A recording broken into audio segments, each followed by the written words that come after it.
found one more thing I thought was interesting.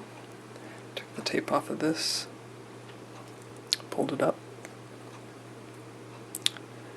and there's the buttons, and what are those? It says auto and menu. Oh, and that is the LED, which is way too bright.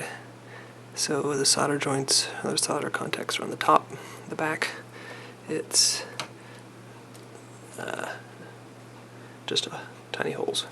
So if you want to put a resistor in series with that sucker, got it on the side. That'll dim it. And crap, that's falling apart. I gotta put this back together.